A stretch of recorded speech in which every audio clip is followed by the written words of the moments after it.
Fill to Capacity, where heart, grit, and irreverent humor collide. A podcast for people too stubborn to quit and too creative not to make a difference.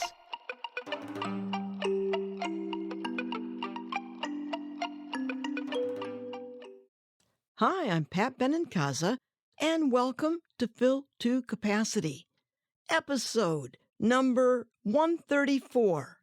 Don't need to borrow trouble. Did you ever hear something that stops you in your tracks? Well, the other day I heard, don't need to borrow trouble.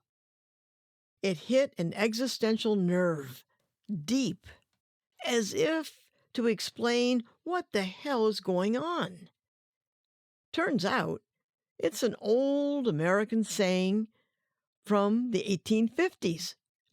The full expression is, don't borrow trouble from tomorrow.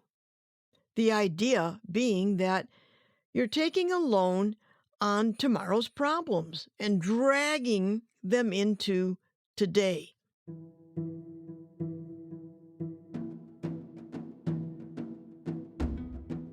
So let's fast forward to 2026. There's a heaviness these days. You can feel it when you wake up, when you scroll, when you talk to a neighbor, or sit with your morning coffee. A low hum of unease. A sense that the ground beneath ordinary life has shifted and keeps shifting.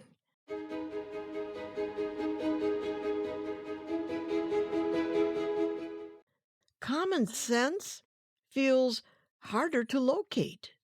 Decisions come down from on high that leave people bewildered. The economy shows up differently now at the grocery store, the gas pump, in conversations about whether to start a business or hold off. People who built careers and vocations over decades find those callings suddenly repositioned, as though what was once considered essential is now optional.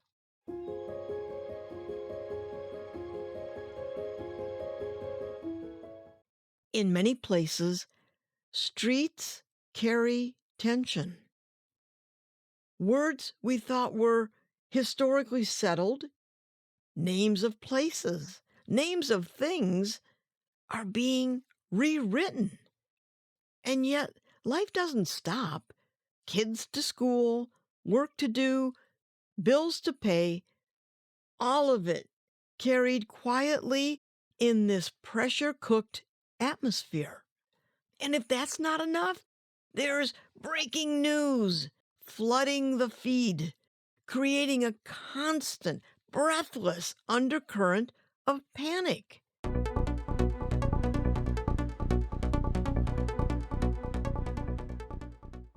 Much of it about nothing, and that nothing creates a vacuum, and other things rush in. Citizen journalists, phone cameras, social media posts, filling the space newsrooms once held.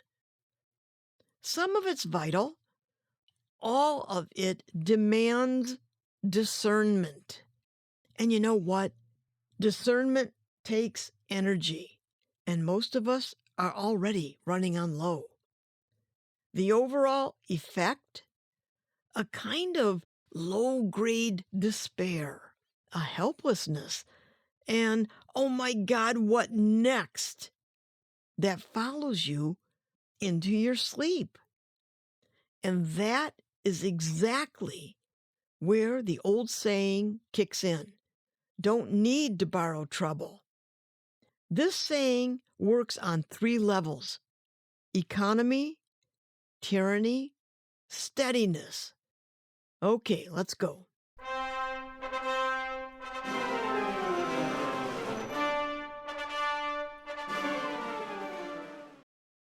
The economy of attention.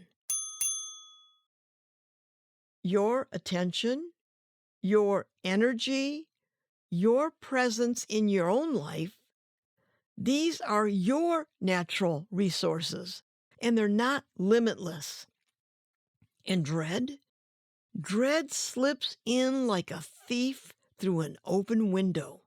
This sneaky little bugger waits for the unlocked moment between waking up and remembering what day it is. At the stoplight, doing laundry, the 3 a.m. ceiling stare. And just like that, real energy, gone, spent on problems that haven't even shown up yet, that may never show up. That's what borrowing means. You take out a loan with an outrageous interest rate, paid in sleep, in joy, and in the ability to just be present. So the question the old saying is really asking, not, is there trouble in the world? Because hell yes, there is. The question is, what trouble is actually on your doorstep right now, this morning, this day? That is what deserves your full presence. That is what you can actually do something about. The rest, that avalanche of what-ifs and panic posts, all borrowed. And you are paying for it with the one currency you cannot earn back. Your attention. It is everything. Spend it like it matters. The tyranny of high alert. Here's what nobody puts in the fine print. The entire information ecosystem, mainstream media, social platforms, news feeds, algorithms, is engineered for one thing: reaction, not information, not understanding. It keeps you on permanent alert.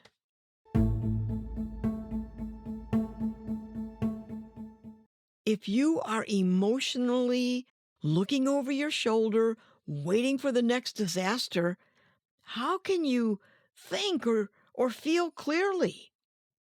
That's an exhausting way to live. So, what to do? You don't go dark or look away. You think critically. You ask, is this actually true? Is this actually mine to carry? Because there is a difference between what is actually happening to you in your life, in your community, your street, and what is being fed to you as happening. That difference matters. Knowing it is a quiet act of resistance, and so is self-care. Conscious engagement on your terms, not theirs. The steadiness underneath. I don't know about you, but there are days I'm just a jangled mess, ricocheting from the chaos, pulled in by the feed, undone by the destructive drumbeat, borrowing trouble I never went looking for. So, where does that leave us? What holds when everything feels destabilized? Not a political answer, not an institutional one, a human one. The wisdom here of don't borrow trouble becomes about ballast. You know, it's what keeps a ship stable in rough waters. Not rigid, not immovable, just weighted enough to stay upright in stormy seas.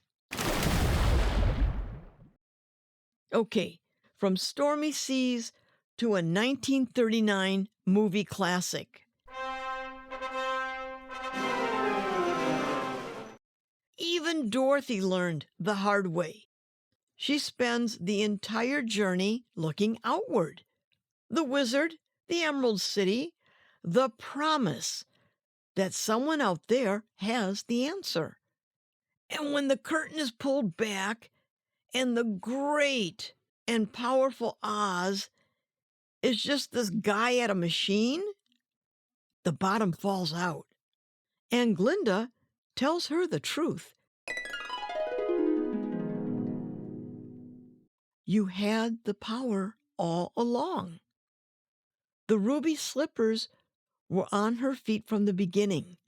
The fixed point was never in Oz. It was never the wizard's to give.